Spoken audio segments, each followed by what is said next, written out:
Paramos na divisão de isomeria em duas categorias gerais, plana e espacial, e nas suas subdivisões. Agora a gente vai ver todos os tipos de isomeria plana. Como eu disse, no Enem, isso aqui não é muito comum, tá? Apareceu algumas vezes, mas é um conhecimento importante para entender o conteúdo no geral. Bom, vamos lá. A isomeria plana, ela tem uma dica conhecida que seria o seguinte, ó, aquilo que tu notar que é a diferença entre os compostos é o tipo de isomeria.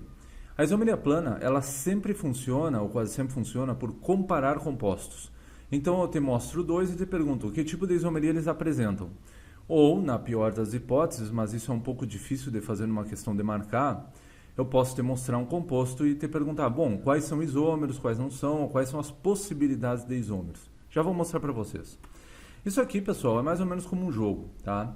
Imagina que eu te ofereça 6 átomos de carbono. Aqui tu tem 6 átomos de carbono. E eu te peço o seguinte, quais são todas as combinações possíveis para esses 6 átomos? Então tu começa a pensar, bom, eu posso escrever 3 assim, um assim, um assim e outro assim.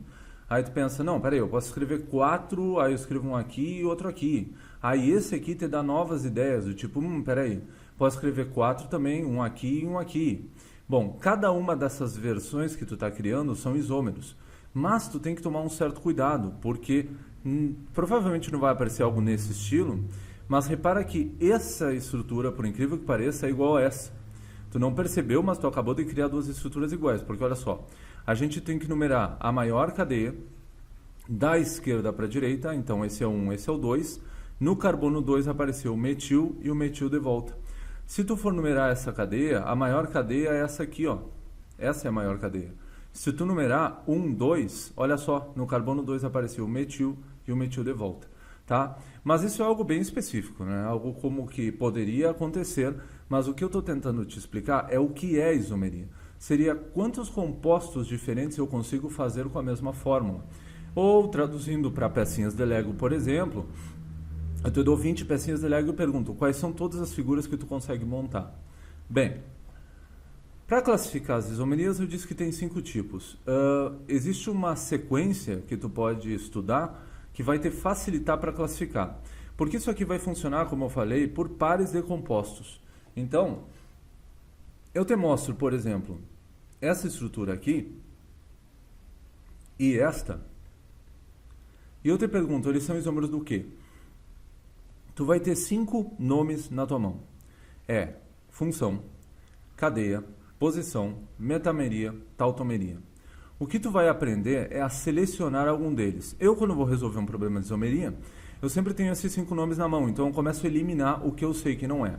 Mas a gente ainda não chegou nessa etapa. Nesse momento, eu quero te mostrar que a diferença é o nome. Qual é a diferença óbvia desses dois? Na hora tu diz, peraí, isso é um álcool, isso é um éter. Então, isomeria de função. Isomeria de função é quando duas estruturas têm a mesma fórmula, tem que ter a mesma fórmula, senão não é isomeria. Ó, os dois têm 2 carbonos, os dois têm 6 hidrogênios e os dois têm um oxigênio. Mas e se um tiver a fórmula diferente? Eu tiver um hidrogênio a mais ou um a menos? Eles não são nada, nem parentes. Eles só são isômeros se eles têm a mesma fórmula. Bom, então, eles são isômeros de função, porque eles têm a mesma fórmula, mas funções diferentes. Agora, a pergunta é, quais são as possibilidades? Eu sempre sugiro que vocês memorizem pares de funções que dão sempre certo. Isso ajuda bastante a resolver questões. Então, por exemplo, álcool sempre consegue ser isômero de um éter. Claro, né? O menor éter possível tem que ter 2 carbonos. Então, o metanol, que tem um carbono só, não tem um isômero. Mas se eu te oferecer um álcool de 4 carbonos, eu te perguntar, me diz um isômero aí de função. Tu pode construir vários deles. Por exemplo, aqui tem 4 carbonos, aqui tem 4 carbonos. E se eu comparar o composto A com o composto X, ou o composto A com o composto Y, qualquer um desses pares são isômeros de função, entendeu? O X e o Y não são, aí depois a gente discute. Mas o A com o X, álcool éter, o A com o Y, álcool éter. Sempre que eu comparo dois compostos, eles têm funções diferentes, isômeros de função. Bom, outro caso clássico é cetona e aldeído. Chega a ser meio óbvio, aldeído. eu sempre consigo fazer um aldeído e uma cetona. Claro, a menor cetona possível tem que ter 3 carbonos. A partir de 3 carbonos, eu posso simplesmente mudar a posição do O, tiro lá daqui, coloco aqui, pronto, virou um aldeído. Então, esses dois compostos vão ter a mesma fórmula, mas não vão ser a mesma função, tá? Então, se um é uma cetona, outro é um aldeído, e eles tiverem o mesmo número de carbonos, eles já são isômeros. E a última possibilidade, mais famosa também, é o ácido carboxílico e o éster. É muito fácil transformar um ácido em éster. Eu não estou mostrando os hidrogênios, pessoal, porque os hidrogênios estão sempre na quantidade certa, tá? Eles sempre se arrumam. Imagina que com um carbono não tem isômero, mas com 2 carbonos, eu posso simplesmente fazer o seguinte. Eu posso pegar este carbono que está aqui, tirá-lo daqui e colocá-lo aqui, ó. No momento que eu tiro o carbono que está aqui e coloco ele aqui, ele não é mais um ácido. Então eu vou apagar isso aqui. Ele passa a ser um éster. Então, eu não estou mostrando, como eu disse, os hidrogênios, mas eles se completam, porque o hidrogênio que acabou de sair daqui, ele vem para esse outro lado, para completar. Eles trocam de lugar. Mas o que importa é tu perceber que um ácido e um éster, se eles tiverem o mesmo número de carbonos, eles também já são isômeros. Então, o que é isomeria de função? 2 compostos com a mesma fórmula, está no vídeo anterior, mas que têm funções diferentes. Quais são os pares comuns que eu posso memorizar? Existem outros? Sim, existem vários outros. E alguns bem complicados, mas os mais comuns são esses aqui. Álcool e éter sempre formam isômeros, com o mesmo número de carbonos, cetona e aldeído, ácido e éster. Bem, vamos em frente. A isomeria de posição deve ser mais óbvia de perceber. Eu vou te mostrar 2 compostos e aí tu me diz o que mudou. Aqui. Ora, composto 1, composto 2. Observando, esse aqui tem o OH na posição 1. E esse aqui, como tem que começar a contar do lado mais próximo, o OH dele está na posição 2. Pronto. Quando muda o número, deixa eu ver se diz aqui, não diz em lugar. Quando muda o número, é isomeria de posição. Eu sempre dou essa dica também. Se tu quer saber se é posição, escreve o nome do composto. Se mudou o número de algo, é isomeria de posição. Exemplo, eu tenho uma estrutura aqui, ó, 5 carbonos, a ligação tripla está no segundo. Eu tenho outra estrutura aqui, 5 carbonos e a ligação tripla está aqui. Tá, dá uma olhada como aqui não ocorreu nada. Porque como eu tenho que começar do canto mais próximo, a ligação tripla está no 2. Nesse caso, também, ó, a ligação tripla está no 2. Tá, então eu te mostrei um exemplo onde não ocorreu nada. Mas olha agora. Imagina então que eu coloque a ligação tripla aqui. Bom, esse é o carbono 1. Aqui a ligação tripla começa no 2. Aqui a ligação tripla começa no 1. Mudou a posição da ligação tripla. O nome do composto de cima é pent 2-ino. E o composto de baixo é pent 1-ino. Porque o in, que a ligação tripla está no 1, o in, que a ligação tripla está no 2. Como tu pode ver, mudou o número. Mudou o número, isomeria de posição. Eu quero que tu repare que não mudou o final. Um é um hidrocarboneto, o outro também é. Aqui, pessoal, ele é o butan, o nome oficial, tá? Butan 1-ol, e esse é o butan 2-ol. Butan 2-ol. Repara que ol continua, porque se mudasse, tu teria mudado de função. A primeira isomeria que tu julga é se por acaso mudou de função. Se não mudou de função, ó, esse tem OH, esse tem OH, não mudou de função. Então tu vai verificar se mudou a posição de algo. O terceiro tipo, peraí, eu vou pular isso aqui por enquanto. O terceiro tipo é a cadeia. A cadeia, tu tem que lamentavelmente saber classificar cadeias. Então vou te mostrar uma. Assim, 4 carbonos, ok? Esta cadeia é aberta, porque ela tem um começo e um fim bem definido. Ela é uma cadeia saturada.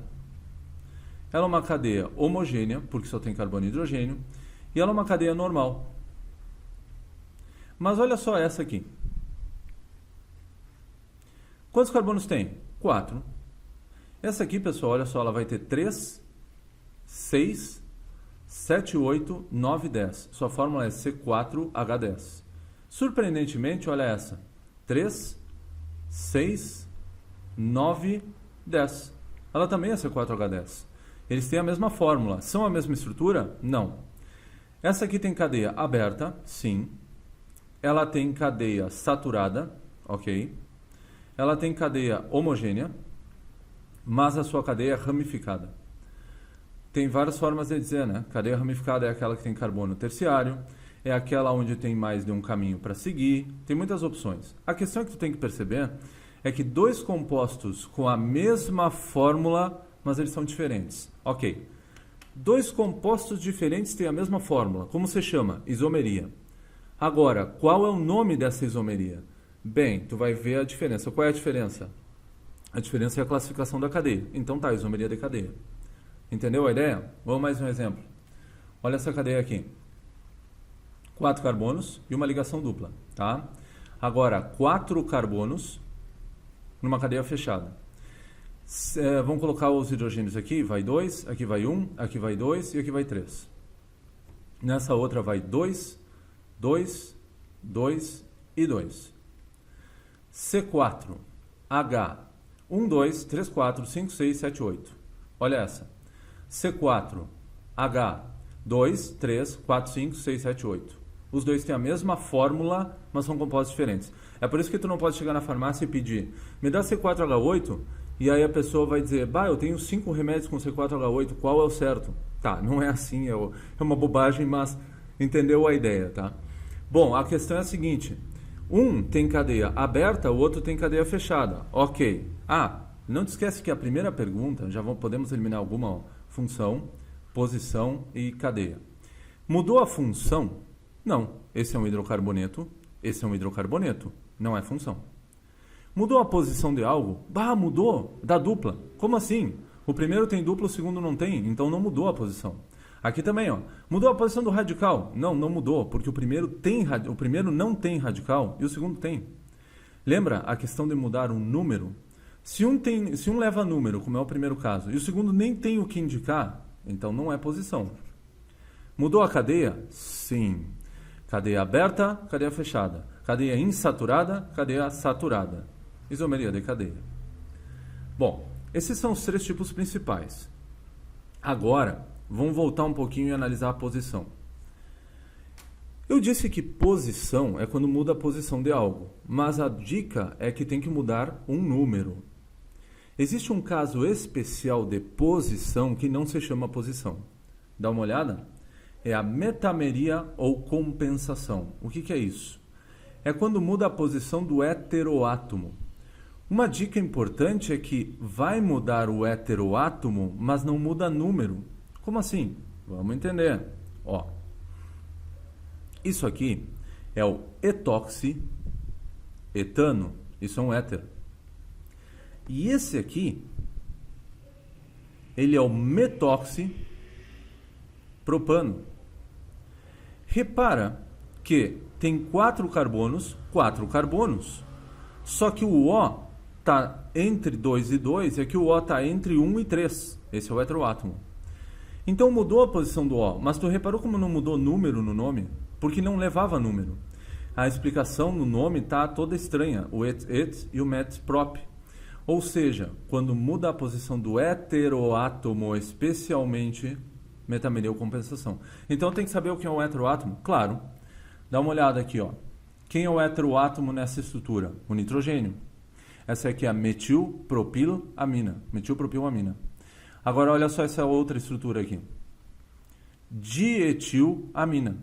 Mas o que tu tem que perceber é que o nitrogênio está como heteroátomo, só que aqui ele mudou de lugar. Tá? Então ele está entre 3 e 1 e aqui ele está entre 2 e 2.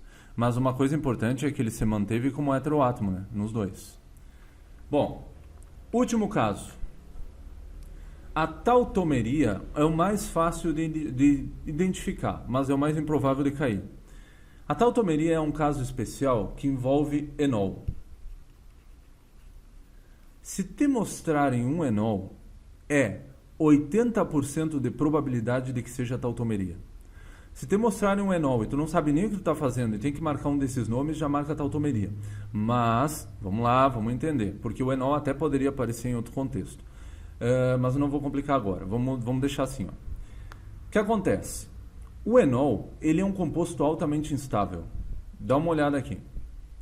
Ele tem uma ligação dupla no mesmo carbono do OH. E o oxigênio, ele é um maldito.